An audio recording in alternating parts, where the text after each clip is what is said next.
Universal fears of Soulsborne fans. Now, these are fears that all of us collectively, everybody that's played a Souls-like game in their life has one of these fears. At least one of them must have occurred in your life. Miyazaki has successfully designed the perfect torture simulator for us fans to enjoy. And these are some of the worst experiences you could ever come across in each game. And starting off with some of the OG fears, and that is the Mimic. Now, coming across the Mimic for the very first time has to be one of the worst examples of, yeah, trust and instincts in any game, bro. Because before you come across one, bar, Miyazaki or the fantasy has already trained you to expect trinkets from chests that you come across in the game. So, of course, when you see a chest, you are happy and you want to go up to it and pick it up. And that is where you are devoured and eaten alive by a large walking monster with a chest of a head, bro. And the worst part about it is that they're extremely hard to kill.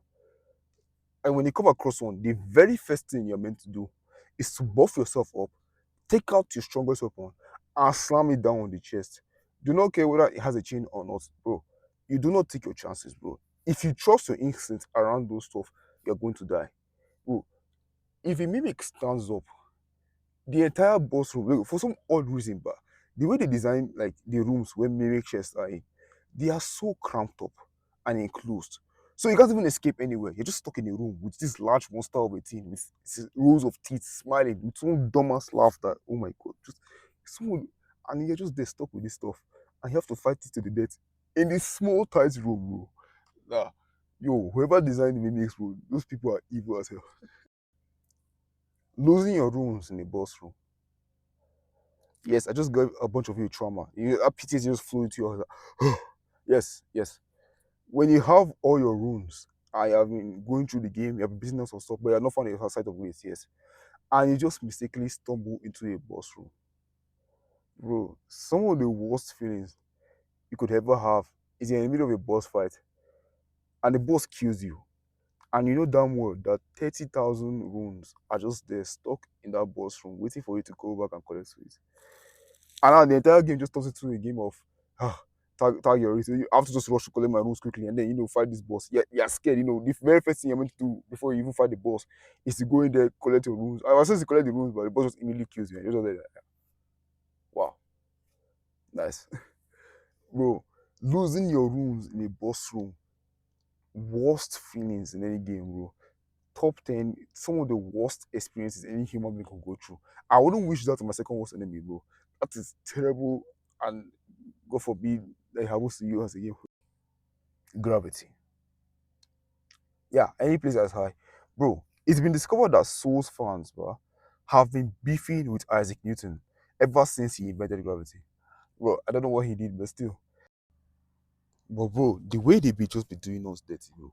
Like, they'll just craft a whole stage, a long bridge with no rails, and put two of the most annoying enemies of all time, probably some gargoyles, and they'll put two of them specifically at the end of each bridge. I am meant to fight the two of them, but the two of them don't care about fall damage. You're the only one who's in threat of dying to gravity, and you're just there struggling to dodge them as you just roll over the cliff and you just know damn well that yeah, dead. Bro, why? Or when one random enemy pushes you to the edge and you just fall off. Or let's say we are fighting a knight and the knight just maneuvers you in the most perfect way ever in some cartoonish logic. And two of you just fall to your death, bro. Like, it's one of the worst ways to die in the game. It's like, bro, why do I have to fall to my death fighting this bastard? Man, see, yo, gravity, kill yourself. Bro, literally any enemy, bro, that causes the status effect. It doesn't matter which one. Madness, poison, frost. What's the other one again that's also insane? Scarlet Rose. Or any enemy that does any of those bullshit status effects nonsense on you, all of them are terrifying to come across. Because objectively, when you're playing the game, you're meant to be worried about your health. But these enemies don't care about your health. They care about their own special bar of health they're created for you in order to make sure that they can damage you in the most effective and most comical way ever, bro. Like, bro, why does Why is there a bar in front of me that as soon as it fills up, I get devoured by an eldritch enemy, bro? What is this, bro? They just don't care about your health, but they don't care about the damage you do to you. They are just here to put an end to your career in the most grotesque way ever. Bro, any enemy that actively comes towards me, and I know damn well they have this new special poison that I've never seen anywhere in the game. Nah, I do not need your business. I don't like you. Leave me alone. I have my own kids. I have my own family. I don't want to fight you. Die.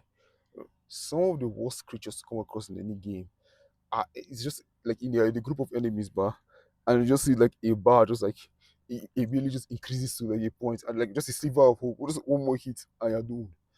Just for you to just walk outside and there's one finger touches your back and then boom, you're under the sleep status effect and you're down there on the ground asleep. As some random enemy just picks up your sleeping body and swallows you whole and then you're dead. Bro, why do I have to put up with this nonsense? Now, objectively, among all these lists, all of you collectively have come to understand that yeah, these are some of the worst things to come across in the game. But you guys are forgetting the one bastards that we shouldn't forget about. The crustaceans. Yeah, the crabs and lobsters. Every single one of them in each of the games are all nonsense, bro. Coming across a crab has to be one of the most annoying experiences a game can craft for you for some reason. Because, like, okay, let me approach the crab forward. It spits hot water at you. Okay, fair enough. I'll approach it from the side. It can move sideways. I'll approach it from the back. It can move backwards. Bro, what am I doing? What am I fighting with? Like, the additional robots. Like, what is going on right now? I need to kill this crab. Like, no, no. The lobsters. The lobsters hide underwater and wait for you to walk within their range of their domain expansion.